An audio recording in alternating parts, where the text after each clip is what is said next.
Good morning, everybody. It is 12:15 a.m. on Saturday, January 14th.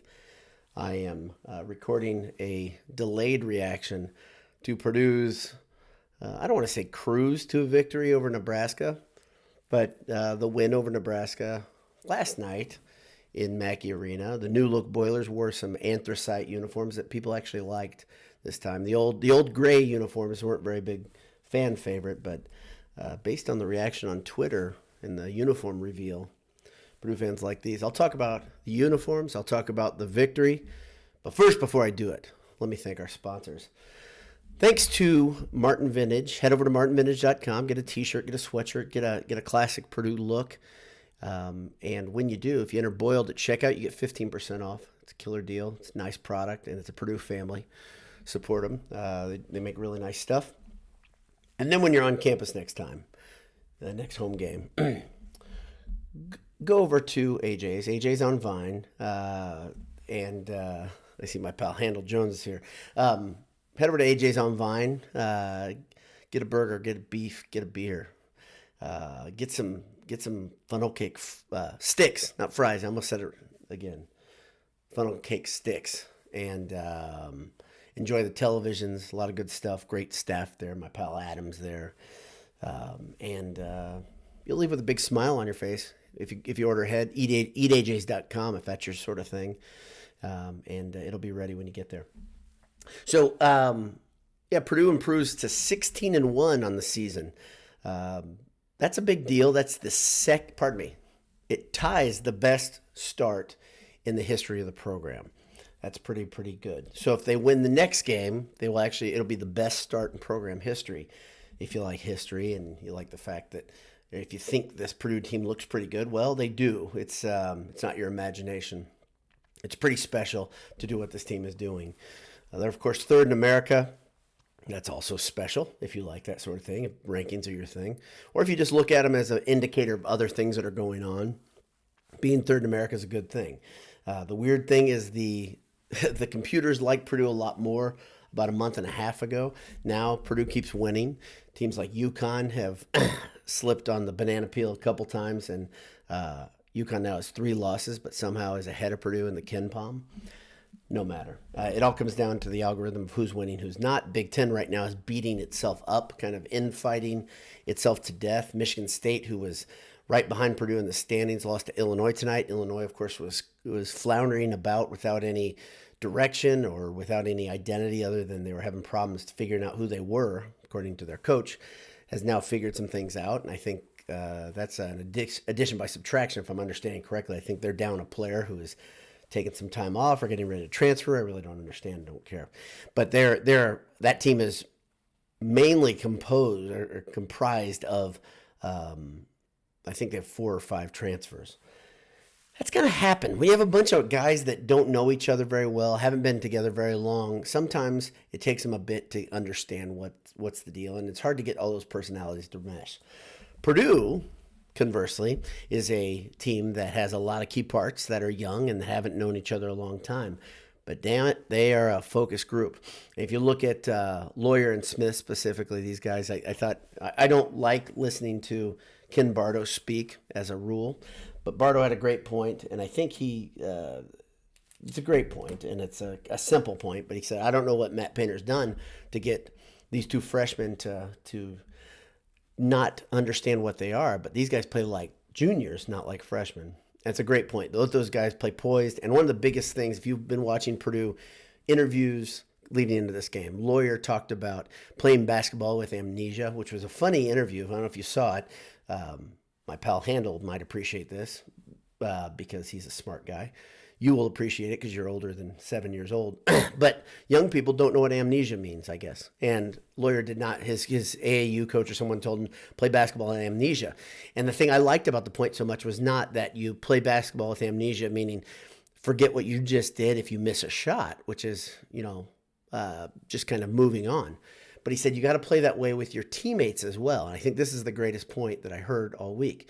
So if your coach is telling you run a play, run action that gets Smith the ball and Smith just missed, or Edey the ball and Edey's not feeling it that night, you keep running the play as the coach asks because that's what's asked to do of you. The thing that I really like how this meshes together, so that goes back like 3 years, I guess, that Lawyer heard that advice to play all parts of basketball with amnesia, is Coach Painter last week had a great quote saying that he wants the players always to have the blame come back to the coaches, meaning if you run the action, the play that I call, and the play doesn't work, that's on me as a coach. It's not on you for missing the shot if you run the play as prescribed. And he's been really big this year. Painter has been really big in this idea of process-driven basketball, not results-driven basketball, meaning if you miss a shot, it's not the end of the world if you're getting better during the game and if you're running the plays and the sets as they're being prescribed. I love this because the guy that I heard talk about this process being as important as the result first, I know it's not a new idea, but the guy I heard talk about it more than anybody over and over and over was a guy named Brad Stevens. Matt Painter and Brad Stevens are obviously pretty good buddies. If you saw the game in the Palestra, Brad Stevens was in the front row watching his old protege and pal Micah Shrewsbury, coach, and his friend Matt Painter. And I think those three all get along pretty well. Is it a coincidence that Painter's really been hitting that idea and been talking to Stevens? I don't think so. I think this is Painter trying to improve his craft. And it's one of the reasons I like Matt Painter so much. One of the reasons when people on Twitter say, why the hell is Ethan Morton playing? And I'll say, I'm going to trust Matt Painter almost every time with basketball decisions because I just really like him. And the more I hear Painter talk these days, it's funny. Even without records, I just trust him and believe him more and more. Similarly, Zach Edey's another guy that I love hearing talk in post-game interviews. Zach Edey's been brilliant and heady and cerebral. When you hear him talk, he doesn't talk like a typical college basketball player. He talks about a guy that is approaching the game mentally, then he goes and executes, then he comes back and assesses, and then he moves on and gets better every time. Zach Edey knew what he was getting into tonight versus Nebraska, and he talked about it in his interviews coming into it. He said Nebraska throws unusual things at you. They will triple team the big man all day. You have to be ready to not have your shot because you're going to be completely covered. Sure enough, Zach Edey, I don't think he had a point for 7 or 8 minutes, something like that. Very unusual in comparison to what he did last game. And I think he finished, I'm not looking at the stats right now, but I'll look at him in a second. I think he finished with 12 and 13, so another double-double and 4 blocks on top of that. I'll double-check my work here in a second. But you can see the way I'm dressed, not my typical spirit attire, if you will, if you have kids in school. I'm dressed like a grown-up because it was a Friday night and my wife and I went out on a date, and literally I was in a place where the Purdue game was only on one screen, nice-ish restaurant, one screen in the whole restaurant. Every other screen had the Pacers game on, but I could see the Purdue game way over there. And I asked for it to change, didn't work out, doesn't matter. So I got to watch the game on delay. It's a kind of fun thing. I don't do it most times, but watch on delay, knowing the result, and then I come to you very late at night, and that's why I'm kind of glossing over a lot of the stuff, not talking as much about the game yet, because there's a bigger picture here. And it's so late. I'm sure if you're a Purdue junkie, which most of you guys on here, I recognize your name. That's, my pal Chris Harder says, late night with Mr. Dowd. Yeah, you can call it After Dark with B. Dowd, or you can call it Late Night at Boiled Sports, whatever you want to do. But thank you all for tuning in live. It's great to see you.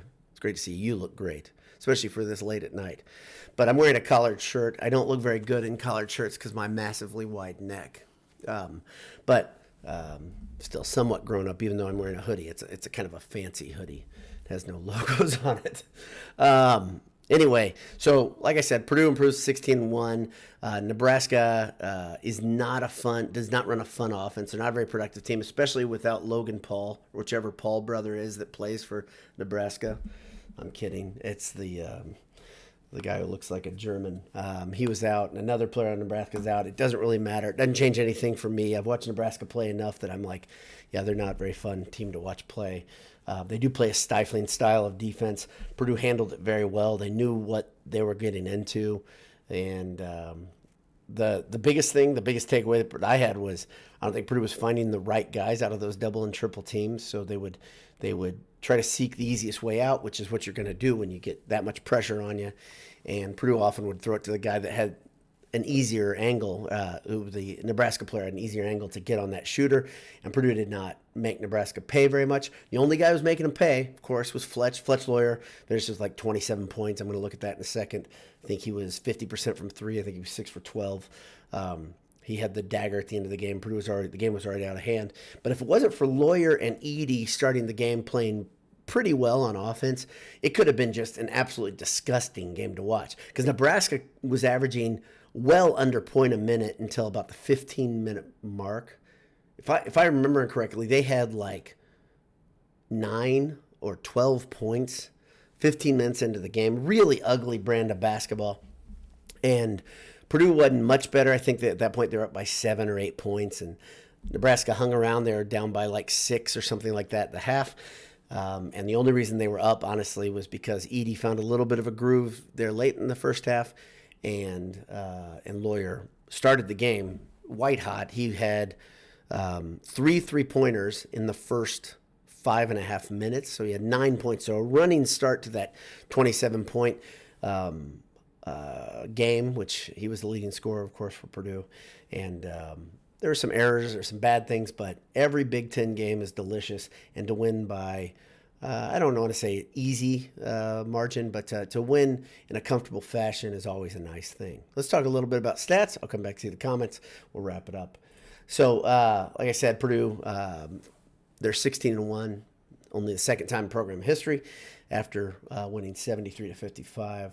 A couple guys on Nebraska got my attention. Of course, every time I watch Nebraska play, I'm super impressed with Tommy Naga, the Canadian-born guy. He's an interesting player. He's a creative player. Kind of has an unusual game. I'll compare him to a young Steve Nash, if you watched him play in college, because he's kind of creative and he hits a lot of shots. Versus Purdue, he always plays really well. He was 4 for 5 today, finished with 16 points. And Walker on the other side, he took advantage, honestly, of Trey Kaufman-Renn. He looked really good when Edey was not in there. Another thing, I want to talk about one more thing before I get into Purdue stats. The officials called 2 or 3 phantom fouls. One of them was on Trey Kaufman-Renn. That's what made me remember. They called a horrible charge where Renn was shoved in the back into another Nebraska player, and they called a charge. It was the same official who did it both times. And I don't know why I expect anything out of college basketball officials, and I know these are the ones that the Big Ten handpicks, and this is the result they get. They're just absolute dog crap. But I don't know this guy's name. I'm glad every time I don't know an official's name, I'm happy, because it shouldn't matter. They should blend into the background. Instead, these guys are so much part of the game, way too much part of the game. But 2 or 3 of these phantom calls in the second half were just really, really frustrating. And the game was already, Purdue had a decent lead. I think they were up by close to 20 at that time. But that stuff just makes me nuts. Anyway, like I said, Lawyer finishes. I'm right on, dude. Memory's great. 27 points, 6 of 12 shooting from 3. And he did have 3 turnovers, 3 assists. His pal, Zach Edey, 12 points, 13 rebounds, 4 blocks. Those are really the 2 guys that led the way. Mason Gillis had a couple key plays, finished with 10 points, 5 rebounds. And Gillis, again, I will say this over and over, he's like Morton, but a little bit different in that he is in the right place at the right time so many times. Guys like that, it's just tough to keep him off the court. And Gillis is kind of amazing. I think if you really look at what Painter probably likes about him more than anything, he's really a starter coming off the bench. And this is something that Painter's had the luxury of doing 2 years in a row. Last year it was with Travion Williams. This year it's Gillis. Gillis comes off the bench. He only plays 19 minutes, which is more than he's played the last few. And he just makes his minutes count. He makes big plays. Maybe the biggest stat for this game, Purdue got back to shooting free throws very well. They got to the line quite a bit, 20 times, but they shot 80% from the stripe. Nearly shot 40% from 3. But the reason they did that was all because of Fletch Lawyer going 6 for 12. The rest of the team, nothing to write home about. In fact, David Jenkins he got back into kind of that little bit of a slump he's had. He's not shooting at the clip that he has for his career. He was 0 for 3. I don't want. It's not a problem if you win, but it's not a good thing when you expect a certain thing. I think part of it is that Jenkins hasn't played against Big Ten teams his whole career. The defense is different in the Big Ten. The refs allow him more contact, like I've been talking about this season over and over. It's a tough brand of basketball, and the Big Ten is just beating up on itself. It just flat out is.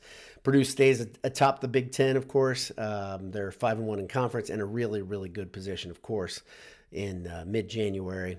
And you can't complain too loudly. If you do, no one's going to listen. But I thought Purdue would go this 5-game stretch. If you guys like this show, if you listen to some of the things I said, I thought they'd go. I think, did I say they'd have 2 losses in a 5-game stretch? The next game might be their toughest, but it'd be great if they went 4-1. That's house money type stuff. So let me look at the comments, and then I'll call it an evening. Handle Jones, great point. Very business-like in anthracite. So like kind of business attire, right? Is that what we're saying? Kind of serious look, like me in my anthracite hoodie. Purdue was in anthracite. Mohill 93, who was absolutely everywhere. I'm sure she, I don't know. You got to give me some more information at some point. Always here, but always traveling on the road. An amazing road warrior, a Purdue hero. Mohill 93 says, I can still be mad at the rest tonight, even though we shot like 20 free throws. So you reinforced my point. That comment was well before what I just said, so I agree with you. Yeah, Mohill 93. Again, making the point that I just said. Glad I have season tickets so I didn't have to listen to Bardo. I'm telling you, I would like to see how many games you've missed in the last couple months. Incredible record. Brian T says, how long do you anticipate Smith and Fletcher will remain in college basketball? Well, a couple things. I stopped doing this thing where I anticipate things maybe a year ago. And the reason I stopped doing it was because we are in such a tough era, to try to predict what's going to happen. How many times, if you're Purdue fans, have you watched your favorite player, a guy like, let's say like Rondale Moore, on the football side, right? We really haven't been bit by this in basketball yet. You could say Jaden Ivey because he went pro. But a guy that you're like, man, I can't wait to see what he's like in 2 years, right? But you never get that second year because transfers are so prevalent, leaving early is prevalent, whatever. The game is much more fluid than it's ever been. And I can complain a little bit here. I know a lot of people disagree with me, but here's what I would caution you. If you believe that this is the right thing to have a free-flowing exchange of players and people, and money being exchanged at all times, I think what's going to happen, if you're going to have on one point you have a ton of money in the game, obviously, and we can argue, we can debate about the goodness and the badness of this. But the big thing that I'd say is if you're having money exchanged, and then on top of that, you're having guys come and go, there's going to have to be contracts. There are going to have to be some sort of contractual obligation for these players, just like there is in other places. And I know they say coaches can come and go, but there is a cost for that coach leaving. Every single time, somebody pays that cost. Now, the question is, if you say, is there a buyout of a player contract, or is there going to be a punishment that maybe everybody has to stay 2 years? That's what I would suggest. Or you get one free transfer. I don't know. I can't look ahead. I know it's a hell of a long answer, but I can't look too far ahead at Smith and Lawyer. I would guess, if I'm just going to guess, I'm not going to anticipate, I'm going to enjoy the now. I guess you have, in my opinion, Smith is going to be a tougher one because he is pretty short, and so NBA scouts, I hope he looks every year, goes and listens to what the scouts have to say when in the off season. But his size is his biggest detriment, obviously. If you want to compare him to somebody, I keep saying Scott Skiles. If you're old, he plays with that intensity. He's a better athlete than Skiles was. He's got a better wingspan than Skiles was. But Skiles was pretty crafty scorer, and that's why he had a good pro career.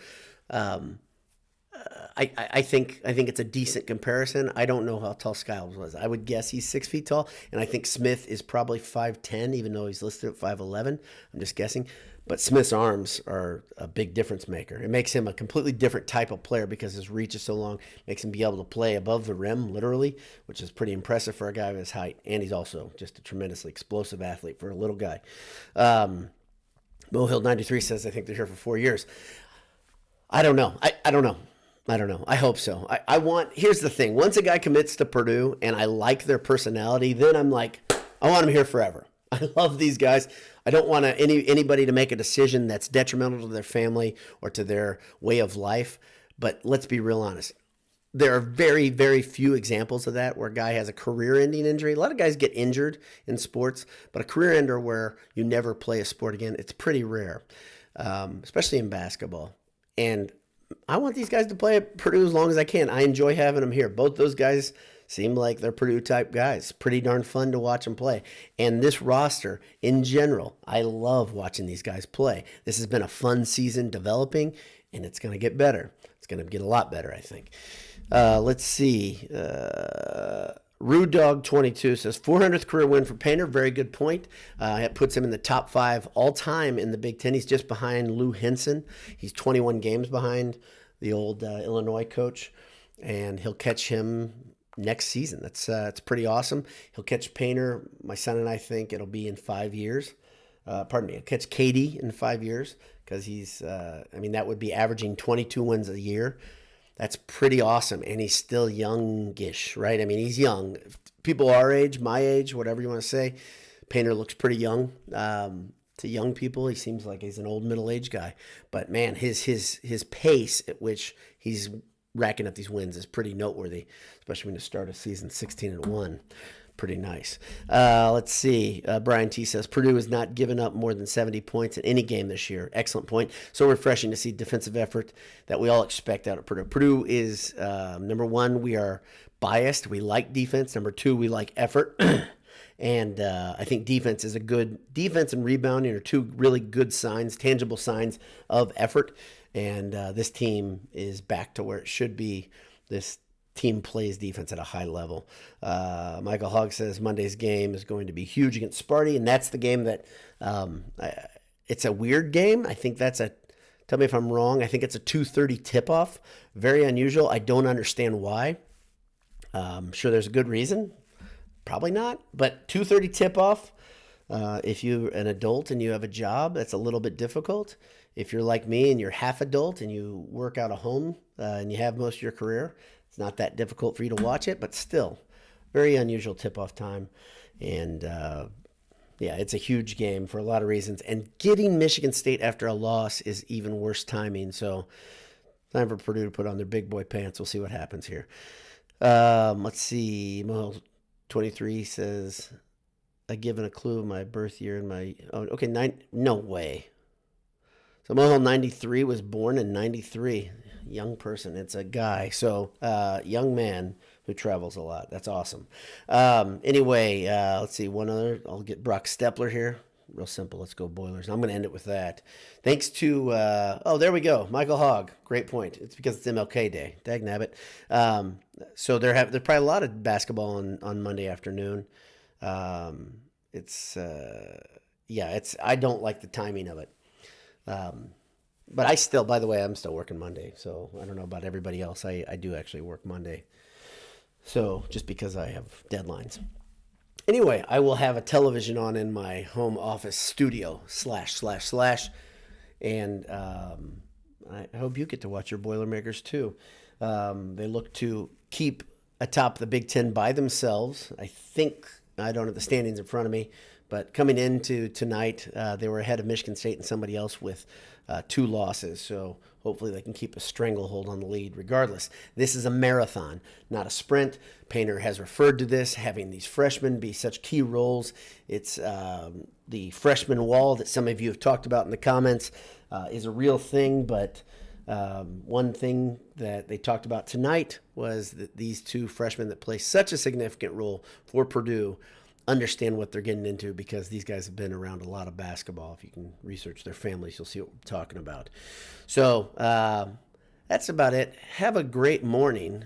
Go get some sleep, gosh darn it. It is nearly 1 a.m. now in central Indiana. God bless you. Hammer down. Go Boilers. We'll see you.